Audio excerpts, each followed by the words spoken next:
Hello family, it's African Esquire and I'm here with another video.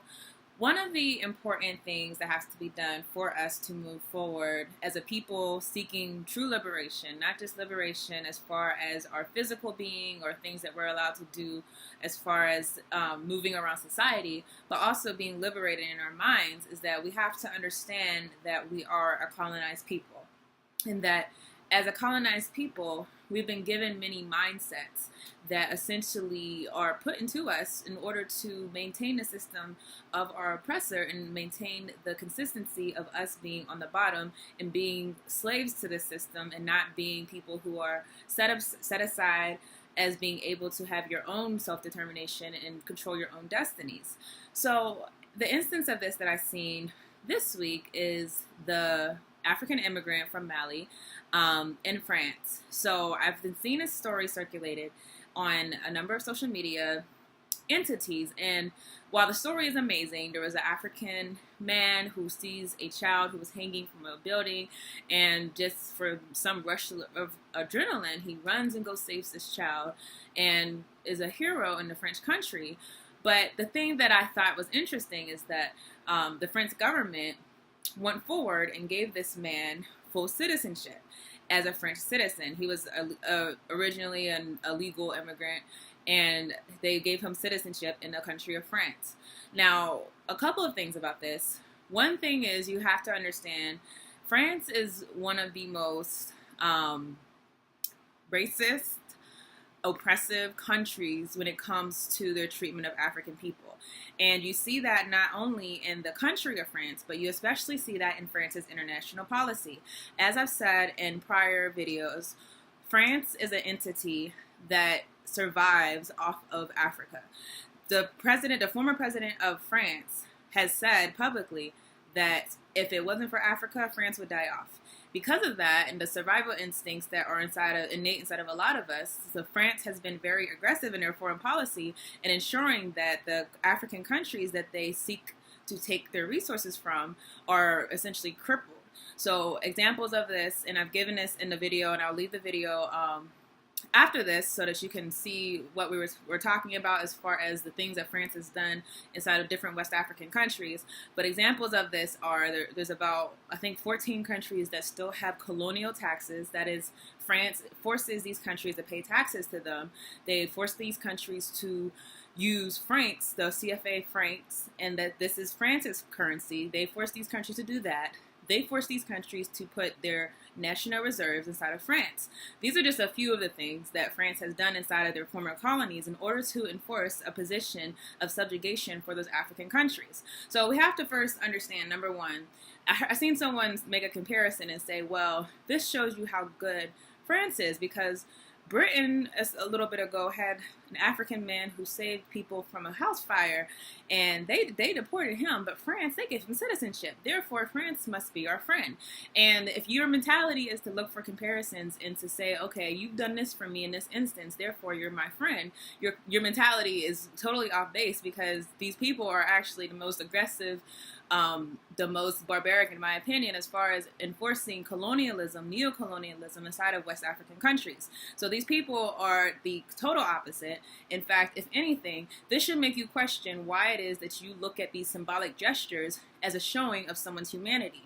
Because yes, they gave this man citizenship, but if they could give this one man citizenship, and then people from his country they treat as inhumane and are willing to take their resources and totally destabilize their economies, that has to make you think, well, maybe it's not about these little things. Maybe it's not about citizenship. Because at the end of the day, this is one man who got this citizenship. Do you think if it was a whole bunch of other people doing different things, that they will also get citizenship in France? And common sense should say no. In the white supremacist countries or systems, it is very common that you can maintain power by giving tokenized positions to a few people, but ensuring that the mass and the collective people are still in oppression. This is why racism in the United States has been so successful over these years, because unfortunately for us people, and again, this goes back to the original point with a colonized mind, we think that if we see one person in our group who reaches a certain height, and that person is successful in this system, that well, therefore, the system must be one that accepts us because they accept this one person. So the overwhelming response that I've seen from people who are of African descent throughout the world is to essentially be proud of this man for being able to save this child, which is undoubtedly an amazing thing to have been able to do, but also to feel some type of sense of accomplishment from him being able to obtain French citizenship. So essentially, him being able to integrate into the system, that is the highlight of the story. That's what makes this story warm people's hearts, is because, hey, they decided that this one man, he is good enough for us to accept inside of this society. The issue with this is, again, we're conditioned to look for individual stories and not care about our collective well-being.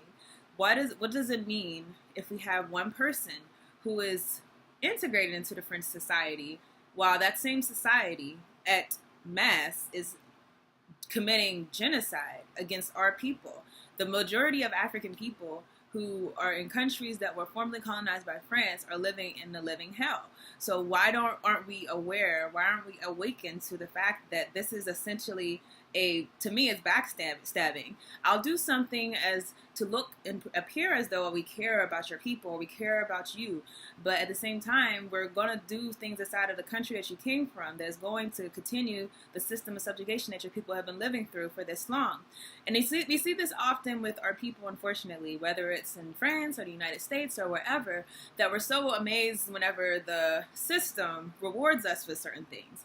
I'm going to be real, like, when you have people getting rewarded with gold, Purple Hearts and things like that, and then you find out the war that they fought in, you know, if you got a Purple Heart in Vietnam, we have to question whether or not we should be so happy that you got this, because did you get that from murdering a bunch of people who were basically victims of the United States policies in Vietnam? I mean, in Iraq, did you get that from murdering innocent Iraqis? Like, how do we get these rewards? Why are we so quickly to take these tokens of appreciation from the society that has historically oppressed us? And not only are they oppressing us historically, but they go and take us and use us to oppress other people. Why are we so anxious and happy to get tokens of appreciation for being good citizens for these countries that have these types of policies? So this is, again, just a call to say that our minds, we have to stop looking at our oppressor as the one that gives us dignity or gives us appreciation for ourselves, the one that makes us feel like we're worth something. Because this man, regardless of what happened, before this incident happened, before he was legalized as a French citizen, he was the same person of courage, the same person of ability to have been able to do that. So the fact that he's given this reward does not change the fact that he as a person, he's the same person he would have been had that not happened.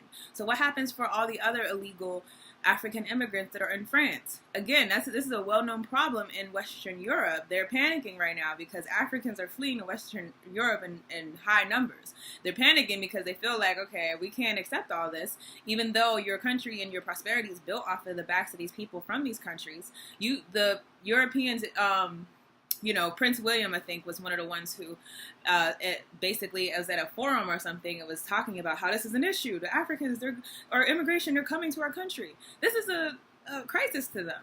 So understand that they might be willing to accept one of you. But as far as the mass of your people and the collective of your people are suffering, and integration into the system that is causing the suffering is not necessarily the solution to end the suffering for your people. So that's all I have, and I will see you all in another video.